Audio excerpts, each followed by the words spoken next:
Selling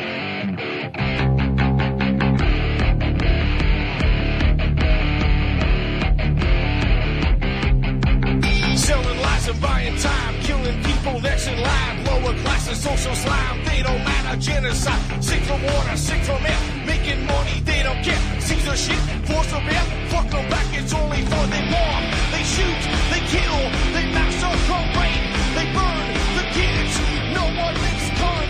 Trees, laugh to your face, fight and die, 'cause God forgives.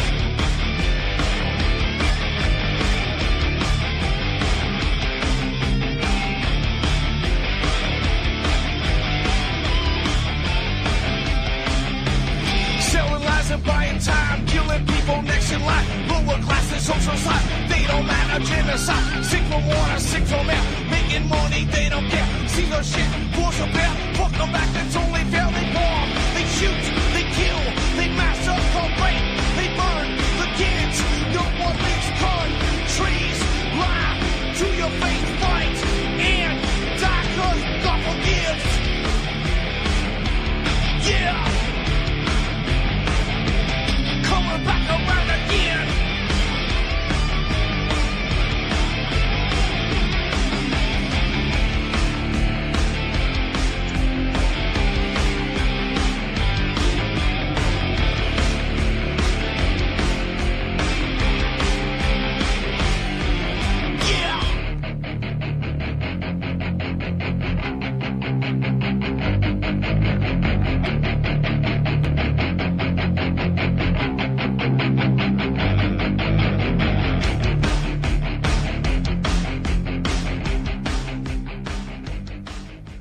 Welcome to the show. I'm your host, Ron Stevens. This is Rock the Boat right here on UCY.tv, and I am your host for the next hour.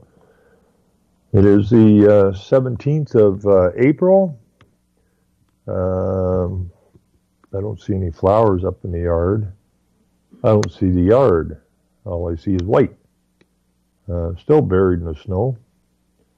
And 17th of April. That's ridiculous. But who am I? You know, I'm not a UN scientist. I'm not part of the consensus. You know, this is the longest I ever recall snow being in town, ever. Freaking ridiculous. Then it's cool right across the country. But then, that's part of global warming, isn't it? So, because of that, the government of Canada has decided to boost funding for the environment and immigration to frauds being played against the people. So it's Boost the Fraud Day, I guess. Now, new spending includes $1.1 million for Stephen Harper's archives. Now, Stephen Harper was the last prime minister who was a conservative, who said that this is a loss of national sovereignty at the 2010 G20 meeting in Toronto. So he was the forerunner to Trudeau, who said right after he was elected that Canada is the first post-national state. So if there's anybody out there still tangled up in this stupid right-left political nonsense that was specifically set up to divide and conquer the people, which it's done a very wonderful job of, screw your head on straight. You know, this idea that the conservatives are better than the liberals is lunacy. I mean, you really have to be, well, not real bright if you haven't figured it out yet. Now, Harper was, I believe Harper, yes he was, at the Bilderberg meeting. Pierre Trudeau, I can't remember if Trudeau, yeah, Trudeau I think was there. long time ago. And so now Trudeau's son's running the country.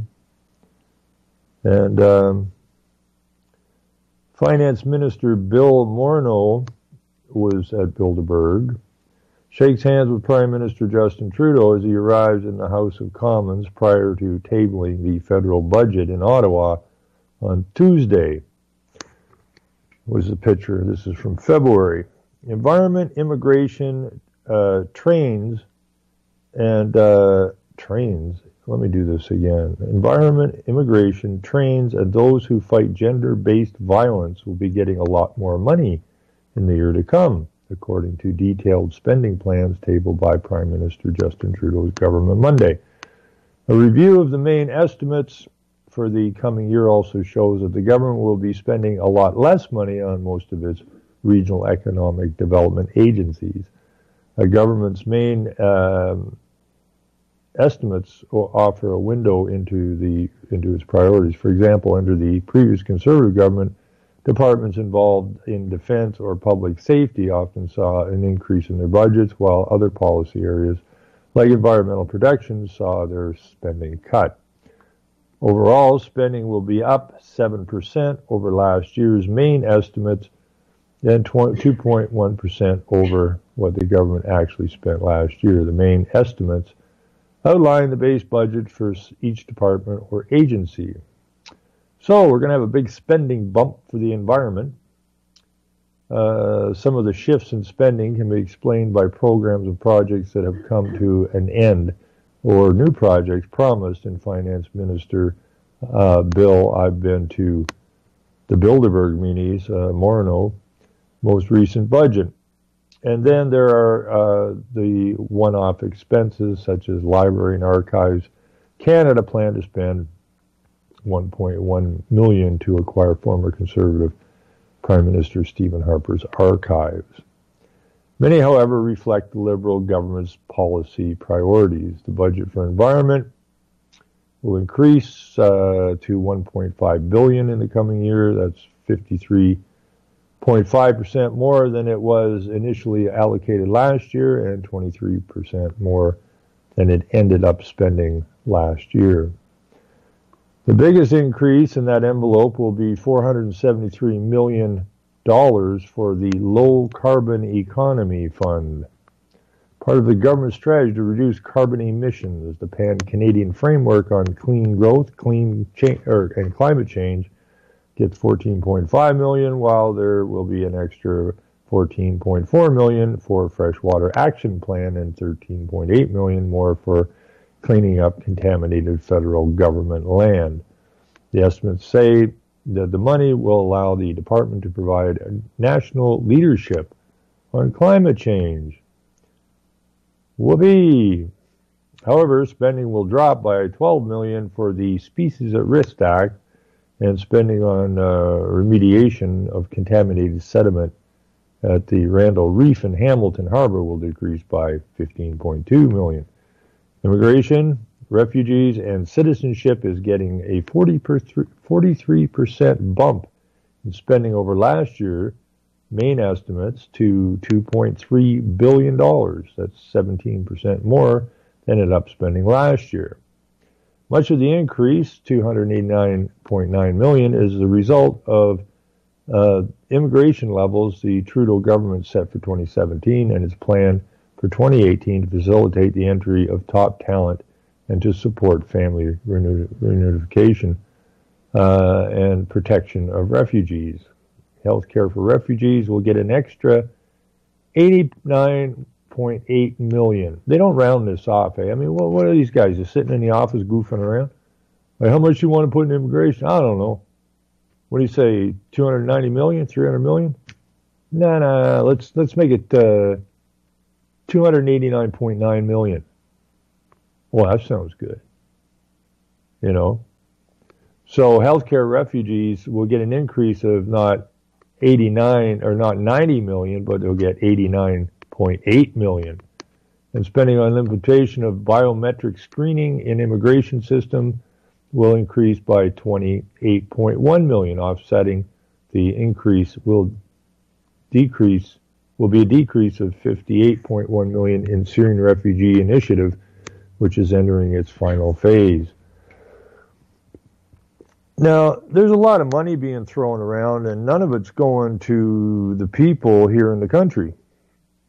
It's going to NGOs, it's going to immigration, it's going everywhere but to the people who actually slaved away every day, week in and week out, and who the government reaches in your pocket and takes your money out, the money you earned, and puts it everywhere but back into anything that is any good for the people of this country. The Canada Border Services Agency is getting an extra $15.4 million to expand biometric screening and a $46.4 million for the 27 immigration level plan. Spending on Via Rail will increase 144% over last year's estimates to $538 million as a result of an increase in Via Rail's long-term funding in the budget. Morneau announced plans to allow Via Rail to replace its aging fleet of rail cars on the Quebec City to Windsor corridor. The status of women. Coordinator's office will be getting a 64% increase over last year's main estimates to $62.3 million. That's 40.7% more than its total allocation last year. Much of that money will fund the government's strategy to fight gender-based violence. Cybersecurity is getting more money through two departments, Canada's Electronic Spy Agency and the Communication Security Establishment, getting $33 million more for its IT security mandate, while Public Safety Canada will spend $1.7 million to secure cyber systems outside the Canadian government. The government is also preparing for the upcoming legislation of marijuana. Health Canada is getting $65.1 million to administer a federal framework to legalize and strictly regulate cannabis. The Canada Border Service Agency is getting $7.3 million for its part of the plan, and the Public Safety Department will get $1.1 million. So they're going to spend $65 million to administer the legalized framework for weed. Now, you could always get weed in Canada. It was not a problem. I mean, nobody had a problem in Canada getting weed. And nobody took $65.1 million out of your pocket till now. The mob's got the handle on the weed business now. Not the mob you're thinking, but the elected mob. And so they've taken control of it. It was a free flowing product. Wasn't regulated, didn't harm anybody. But the government sees money in it, so they want it. So, you know, for all you happy weed heads out there that were fighting to have weed legalized, I hope you're happy with your results, because it ain't going to work out good for you. They're still going to bust your ass if they catch you selling it, growing it, whatever, okay? They just took control of it. They've got 100% control of it. If you are outside their regulations, you're busted. So, so much for legal weed. Let's see what else we got here. Regional economic planning development is losing funds. Most of Canada's regional economic development agencies are taking hits to their budgets. The budget for Northern Economic Development Agency will be cut by 40% compared with last year's spending estimates. So instead of using money, and I don't believe in it anyways. I mean, I don't see where the government has any business in the business of creating jobs. The jobs will create themselves if you just get the hell out of the way. But they're taking all the money and they're moving it over to immigration and climate change, which are two frauds. The Federal Economic Development Agency for Southern Ontario is down 30.5%. The Department of Western Economic Diversification is down 25%, and the Economic Development Agency of Canada for the region of Quebec drops 9%. However, the Atlantic Canada Opportunities Agency is getting 5% increase. In the 2015 election, the Liberal Party swept away every riding in the Atlantic region. So I guess that's why they're getting an increase, because I guess everybody voted Liberal. So that pretty much sucks. Anyways, it's more of the same old, same old. You working, they're stealing. And, there's all kinds of Bilderbergers, there's all kinds of people who are members of the UNPA, United Nations Parliamentary Assembly, which goal is the end of nation states and a global government. And that's where, Harper kicked it off, and then Trudeau steps in and calls us the first post-national state. In other words, international law, international governance. These politicians do nothing for you. It's not their job to do anything for you. Their job is simply to steal from you and move the globalist agendas forward, i.e. climate change, immigration, light rail transit, smaller and smaller homes, more compact homes, more density in your living area. But hey, if you get depressed, we can still sell you some weed, says the government. So, yeah, these people should be kicked out. Personally, I think they should be put in a rubber room and be given some health care or mental health care, because they're all psychopaths or sociopaths. Call them what you will, but they're not normal. Okay, there's nothing normal about these people. There's no moral character in these people. They're amoral, just like a psychopath. And they'll smile at you, and they'll shake your hand, they'll pat you on the back. Well, they're lying to you. And that's the traits of a psychopath or a sociopath. And that's who's running your country. And, you don't hear any of these so-called parliamentarians standing up and saying, hey, Morneau, what the hell were you doing at Bilderberg? Right? Trudeau, why are you a member of the UN Parliamentary Assembly pushing for a world government? I mean, I don't know what it takes, people. I really don't know what it takes. You're mad at Trudeau. Okay. So what? So you're going to vote in the Conservative candidate who's a globalist? Like, you just changing one boot for the other boot, and each of them boots is walking you to somewhere you don't ever want to arrive. But you don't seem too concerned about anything. We'll just vote out the Liberals and vote in the Conservatives, and then we'll vote out the Conservatives and vote in the Liberals, as they march you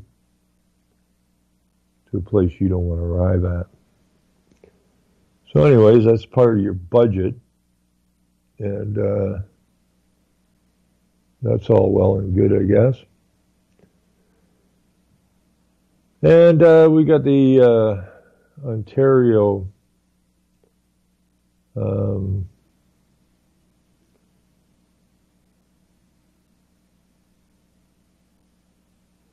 well, here's something interesting, and I haven't had a chance to look it up. I just got home before the show. But the biggest, as far as I know, the biggest export out of Vancouver is coal.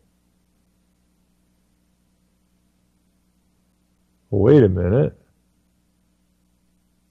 I thought we were supposed to use coal. Well, we're not. Where are they shipping the coal to?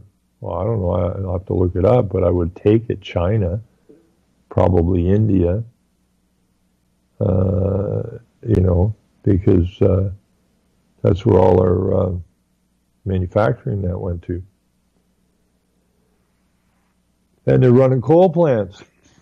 But you stupid Canadians are running, oh, we can't use coal, it's a fossil fuel, oh my God, we'll wreck the world. You know, where's all those manufacturing jobs we used to have in Canada? They're not here. So I guess we don't need coal plants. Well, where the hell did they go? I don't know, maybe China? Where they built 500 coal plants where we were shutting down 4? Now we're shipping the coal out. Because you got all these Western countries, Europe, North America, all freaking out about fossil fuels. And so it lowers the price. As Morris Strong said, we already get the cheapest labor in China. Nobody can compete with us. So shouldn't we have, cheap energy as well?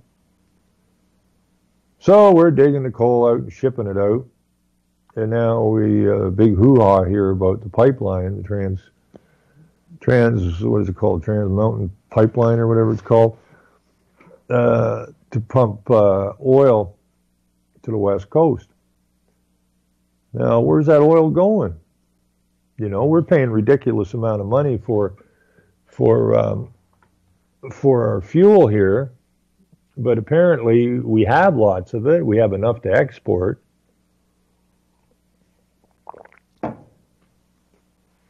But we're not using our own energy.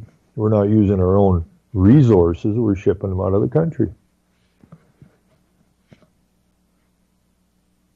So nothing that's going on in this country right now is the benefit of the people. Absolutely nothing. You know, you're being torn down. You're absolutely being torn down.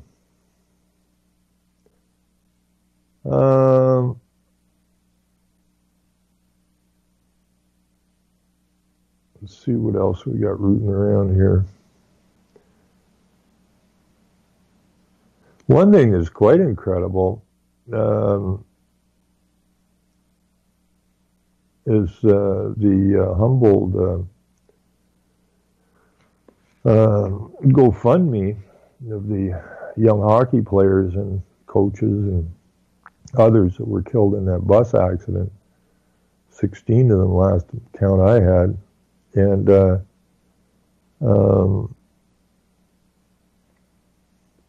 I saw a thing this morning that said that they were going to shut it down on Wednesday. And when I looked at it this morning, there was about like 12,000,003 or 500,000.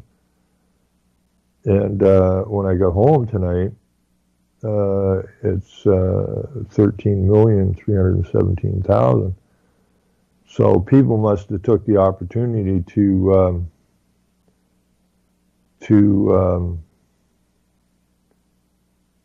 get the last of their donations in before it closes down tomorrow, because they brought in basically $1 million since I left the house this morning.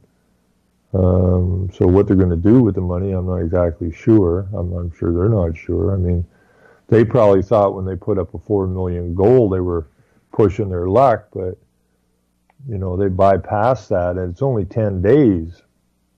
In 10 days, they've raised over $13 million. So that's a positive. I hope the money all goes to positive purposes. I hope it's not to fund local NGOs for climate change or stuff like that. That would really sicken me. So they got a potload of money. What they do with it, I don't know, but I hope what they do with it is positive. because it's a hell of a loss for a town. The town's only like 5,000 or 6,000 people. You lose 16 people in a town that small. That's really got to shake it to the core. So, but they're a small town and they're in a rural area, so you have a different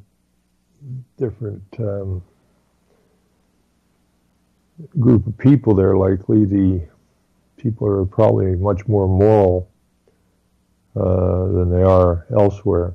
So I hope everything works out well for them, and the town gets back on its feet, and the young people that lost their close friends and that, they're going to be tore up for some time. There's a lot of them still in the hospital, as far as I know.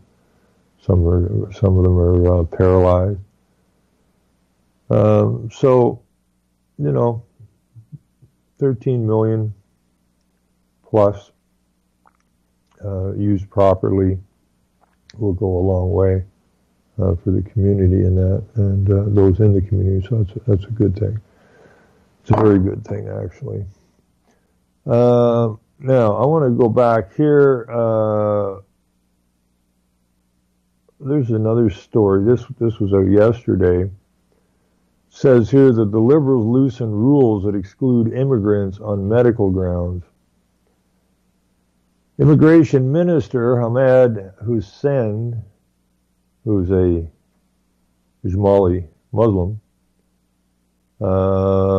said policy is out of line with Canadian values. Now, what exactly is a Canadian value? According to Trudeau, we don't have anything here. We're just this group of immigrants, and so I don't know what these Canadian values this Ismaili Muslim is talking about, who just happened to end up being the Minister of Immigration right after Trudeau came back from visiting the Aga Khan, who is the head of the Ismaili Muslims. And you think these people are working on your behalf? Anyways, the Liberal government is going to loosen the rules that deem some prospective immigrants inadmissible on medical grounds, but is not yet eliminating a policy that many have called discriminatory. Immigration Minister Hussein, whatever, said the medical inadmissibly policy, which has been in place for more than 40 years, is a way out of date and not in line with Canadian values or government policies of inclusion. Under the revised policy, newcomers won't be deemed permanent residency if they or any of their children have developmental delays, special education requirements, or a hearing or visual impairment. The anticipated health care cost threshold the sum of a prospective immigrant can't exceed in annual health care costs in order to be admissible will increase to about $20,000 a year, about 3 times the previous threshold. Admissibility determinations are based currently on whether an immigrant's anticipated costs are expected to exceed the average Canadian per capita cost of health or social services over a 5-year period, or whether the immigrant could add to an existing waiting list and delay health care for Canadian citizens or permanent residents. He says he estimates the new rules will allow entry to about 75% of the approximately 1,000 people previously rejected on medical grounds for excessive demand. More consultation and study will be undertaken, he said, with the goal of eventually eliminating the medical inadmissibility policy entirely. The immigration minister said he could not say if the provinces and territories would be compensated for potential extra costs, but said the impact will be studied. We're not going for full repeal precisely because we want to continue the consultations. When the committee studied the issue last fall, he said the government was committed to ditching the policy, but the government would have to proceed with caution because any change could affect provincial health care and social service budgets. Asked if the government is perpetrating a discriminatory policy, Immigration Minister said the charges will be in closer line to the Canadian values. Now, he's already said that, 3 or 4 times? That's the propaganda. Or as Bush said, you got to keep catapulting it out there, right? The propaganda. Canadian values, Canadian values, Canadian values. Terrorists, terrorists, terrorists. It's just the same shit. I don't know why people don't get any of this stuff. Closer in line to Canadian values while bringing on board the provinces and territories which pay for publicly funded health and social services. NDP immigration critic Jerry Kwan, another nice European name, said any move short of the policy's complete termination ignores the benefits these newcomers would bring to Canadian society and paints them as a net drain on the system. She said the changes still amount to discrimination despite the vague assurances from the minister that the policy eventually will be fully rescinded. Frankly, that is him attempting to talk out both sides of the mouth. It rings hollow and it's meaningless. A coalition of disability, HIV, AIDS, and immigrant rights groups condemned the changes, calling them minor tweaks to a deeply flawed regime. The government has failed to bring its policies in line with Canada's domestic and international human rights obligations, okay? The international human rights obligations, which supersede our decisions on what and who we're going to let in this country. Okay? Because we are a member state of the United Nations, and therefore we are under the United Nations, and we do as the United Nations says to do. And what is their main goal? Complete and total control of all people, all resources on the planet. And the death of nation states. Go back to Harper. This is a loss of national sovereignty, 2010. He says some people don't like it, but it's a simple reality. What do you mean some people don't like it? Some people don't like the idea that we've lost our nation state to the internationals? And then Trudeau comes along and tells us that it's a done deal. We're the first post-national state. Let's see. According to rules on medical inadmissibility, willingness or ability to pay is not a factor for public funded services like those of a physician or hospital, since Canada has no cost recovery regime in place. However, it is consideration in assessing an applicant who has the financial means to defray costs of medication or service that are not public funded, such as HIV and other diseases. Now, $20,000 a year, I don't know that I'm 63 freaking years old, and I highly doubt, in fact, I'm absolutely positive that since I was born, I don't believe that I was ever spent $20,000 on me for my health. But, if you're an immigrant, we got lots of money here, apparently. But this thing has a few comments, like 1,050.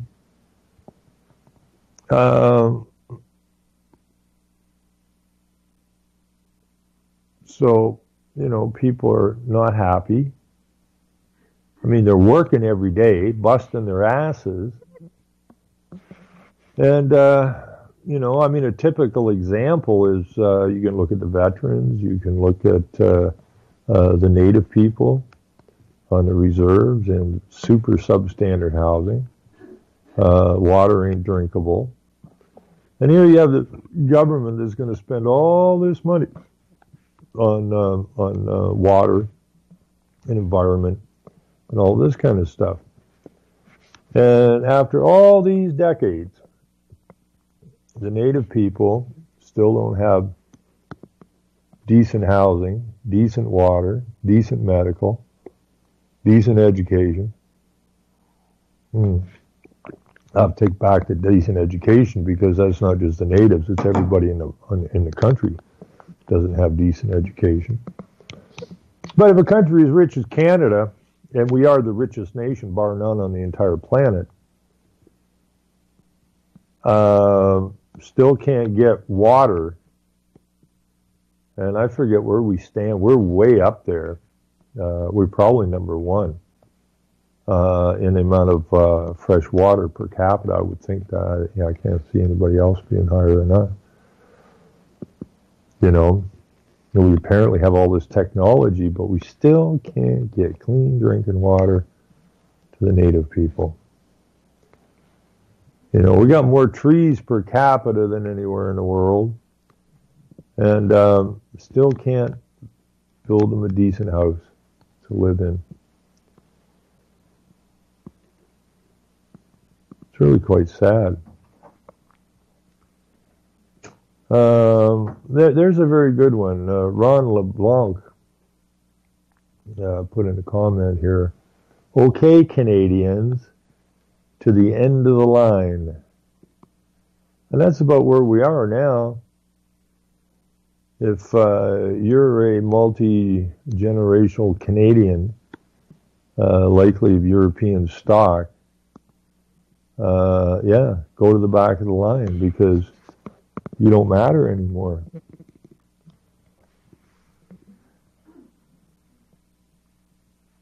Not that you ever did matter, but now it's just becoming more obvious that you don't matter as they throw us under the bus, so to speak.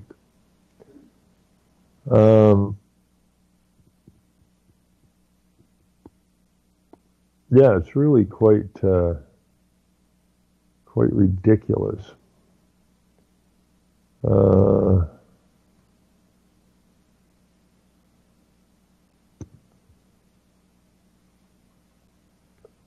What else we got here? We got some.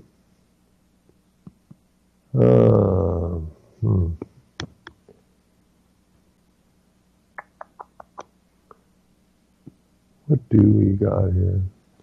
Now, there's another thing that I'm going to be spending a whole lot more time on in the days and weeks ahead. And I want to get right down to the bottom of it, because, they had that rally out in Calgary, the so-called Christian rally. So you have your Christian Zionists, because they were flying the Israeli flag. The Israeli flag has no more right to be in this country than does the UN flag.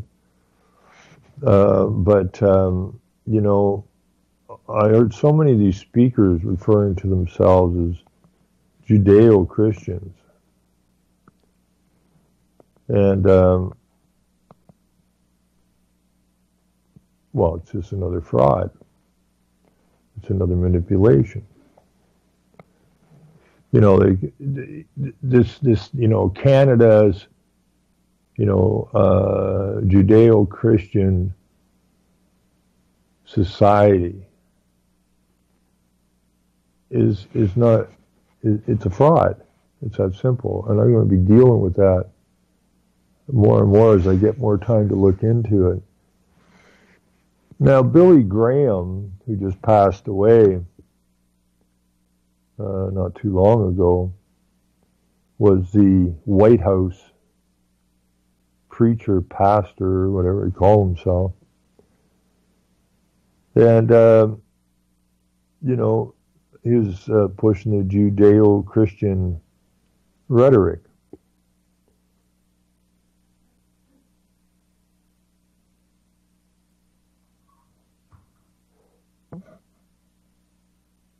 And, they talk about You know, they call it a heritage, they call it a society, they call it all these names, but it didn't exist. I mean, the whole point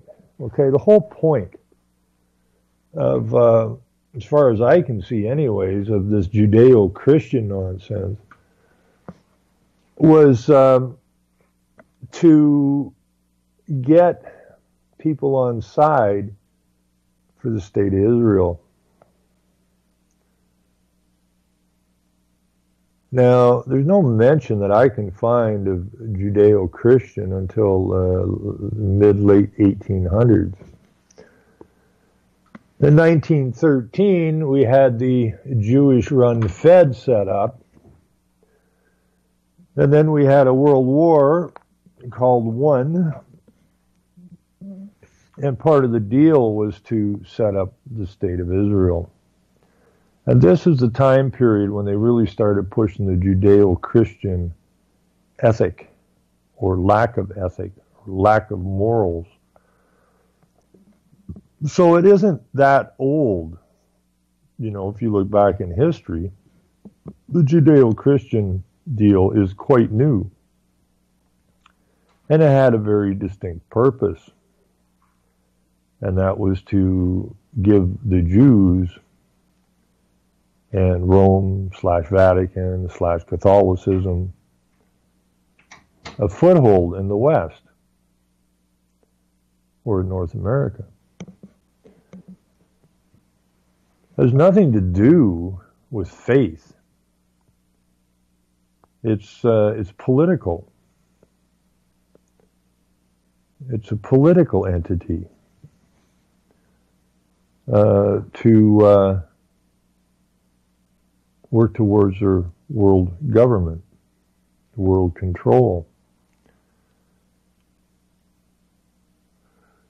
You know, you see our prime ministers wearing the little beanies, you know, and standing with the Israeli flag, you know,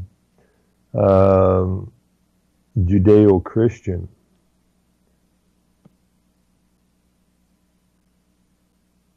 Which is a fraud. Because they never forget, you know, the Reformation of the 1500s. So you get the 1500s, the 1600s, the 1700s, the 1800s. You know, it's at least 350 years, getting on 400 years since the Reformation, when they created the Judeo-Christian society or whatever. So they've been hacking away at this for hundreds and hundreds and hundreds of years to try to get a foothold again. Because you got to understand, our forefathers who came to North America, those that came over on the Mayflower, were toting the Geneva Bible with them. These were the Protestants. These were the ones that outed Catholicism, outed the Vatican, outed the Pope. And they came here to start a new life for their families based in law. God's law, not this nonsensical secular law, but the Judeo-Christian situation. You know, what comes first stands above. It's not Christian Judeo, right? It's Judeo-Christian. Now, this group undermined over a long period of time and actually conned, or some of these so-called Protestant preachers sold their souls to jump on board with the Jews and the Catholics to bring these three groups together. Well, the Protestants didn't want anything to do with the Jews, didn't want anything to do with these so-called Christians, the Jewish, or not the Jewish, but the Catholic Vatican Christians, didn't want nothing to do with them. But yet, many generations after your forefathers landed here, all of a sudden, they're pushing this togetherness. Groups that have nothing whatsoever to do with each other, pushing the rhetoric. And they do it over many, many generations so that you don't notice. They do it through suggestion. Now, I can guarantee you there is no frickin' way, there is no hope in hell that those first settlers that came here to North America, the Protestants, there is no hope in hell that they would have ever sat down with the Jews and the Catholics to join together. Would have never, ever happened. But you stretch this out over a long period of time. You control the media, you control the education system. Some things are moved to the back till they disappear, and some things are moved to the front.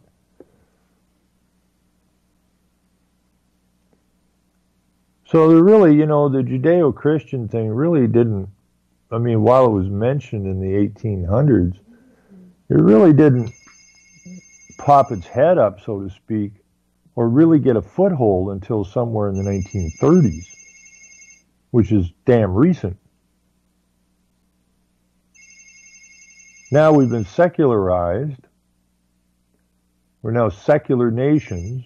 Now one of the deals was to get rid of... Please leave a message. Thank you for calling.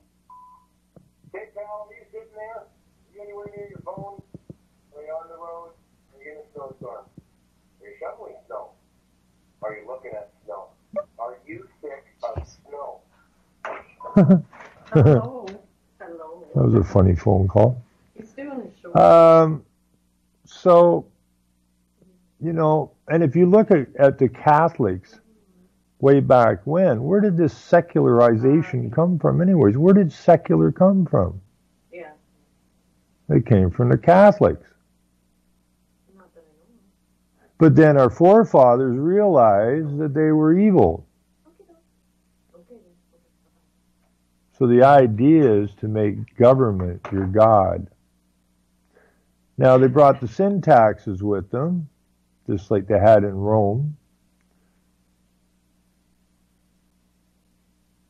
Because you couldn't get to God unless you went through the church, which was exactly what the Protestants threw that idea right out the window when they called out Rome and the Catholic faith, Catholic Christian faith.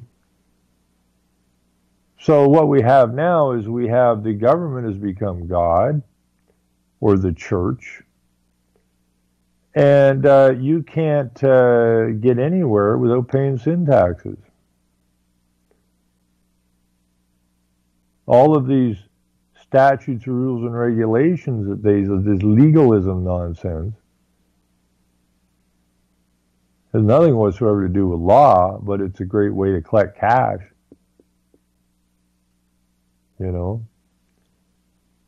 So it's your sin taxes back. You look at our nation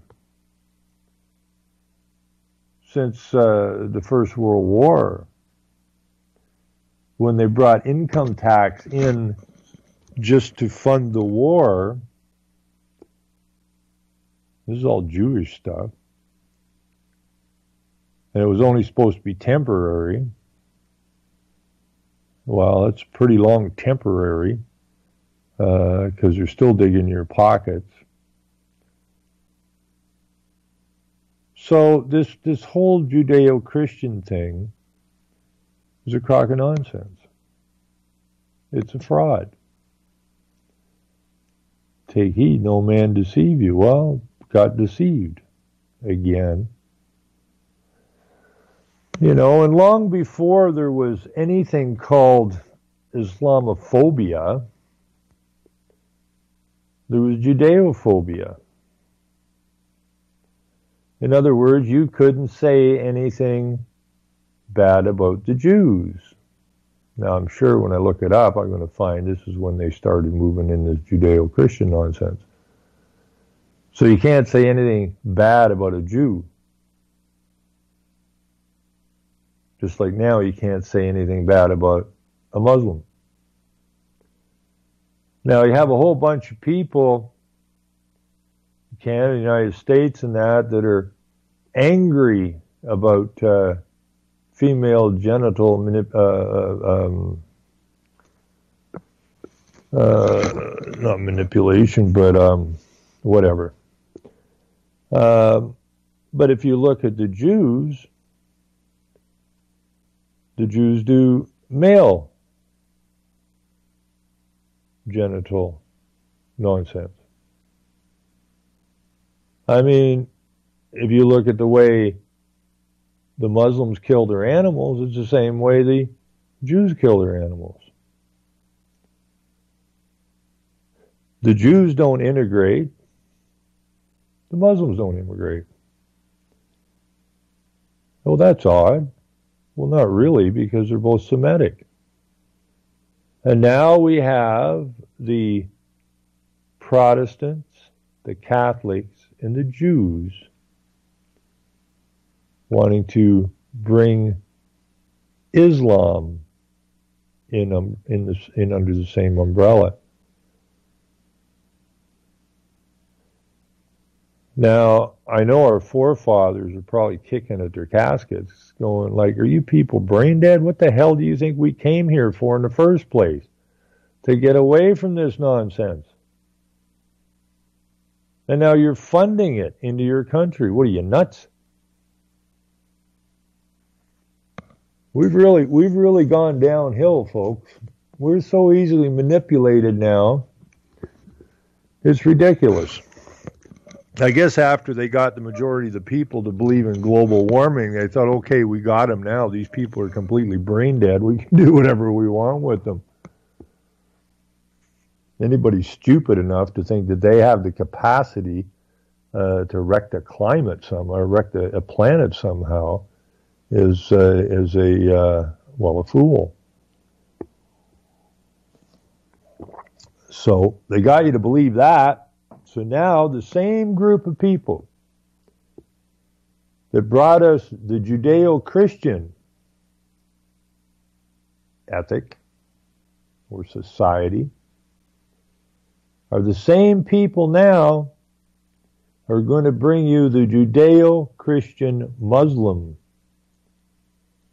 society. And the only difference is that the Muslims or the Islam is not secular. It can't be divided. Like, people wonder why these Muslims and that come to these countries, and then when, you know, they chase everybody out of the neighborhood, and if somebody calls the cops come in, they run the cops out because they don't recognize them. Just as we shouldn't recognize them, but we got suckered into becoming secular. Only Islam has no intentions of becoming secular.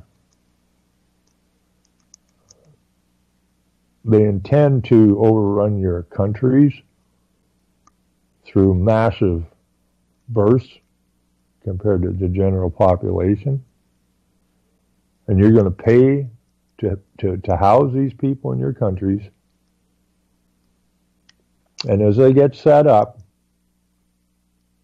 you will find that they do not integrate. They do not accept your secular laws because, well, as the Protestants were before, God is the law. But that got taken away. And you got government law, or corporate law, or corporate policy. Only the Muslims don't intend to go there. So the plan is to implement Sharia law everywhere.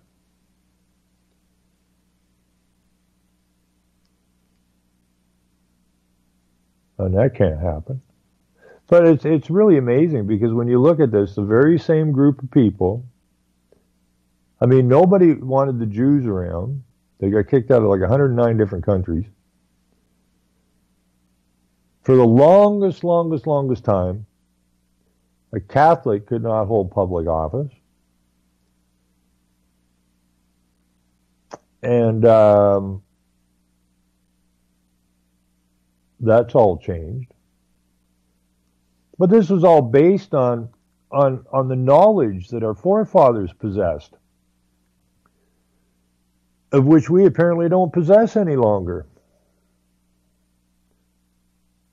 So we've become a secular society about to be run over by Islam, which is not secular, which doesn't intend to become secular. So we've thrown our borders wide open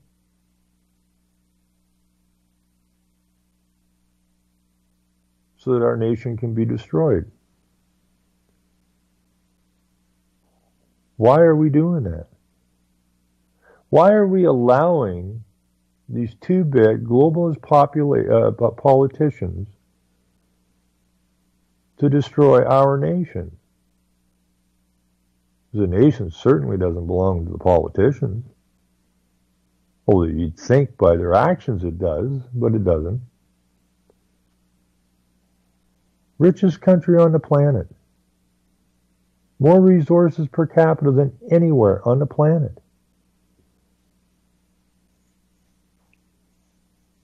And people are struggling more and more every day. Poverty continues to rise. Food bank usage continues to rise. You can't go to a frickin' store without somebody with a jug or something asking if you want to donate to a clothing situation for those who can't afford clothes, or a food bank, or, you know, buy a hockey stick or a basketball or whatever. How is that even possible in this country? It's not. It's not possible. But it is part of the plan. Very nefarious plan, but part of the plan. So, because of what I saw in Calgary on Saturday and Friday night,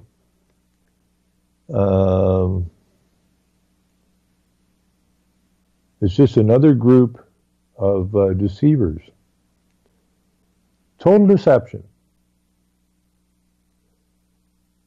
You know, the whole idea of the New Testament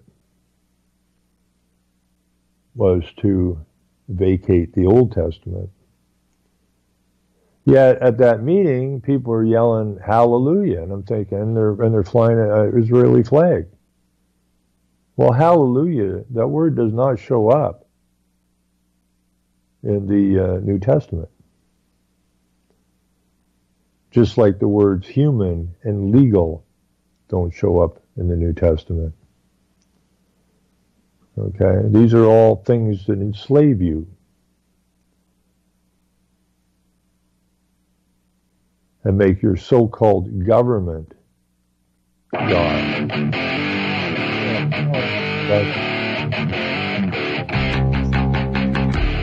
No?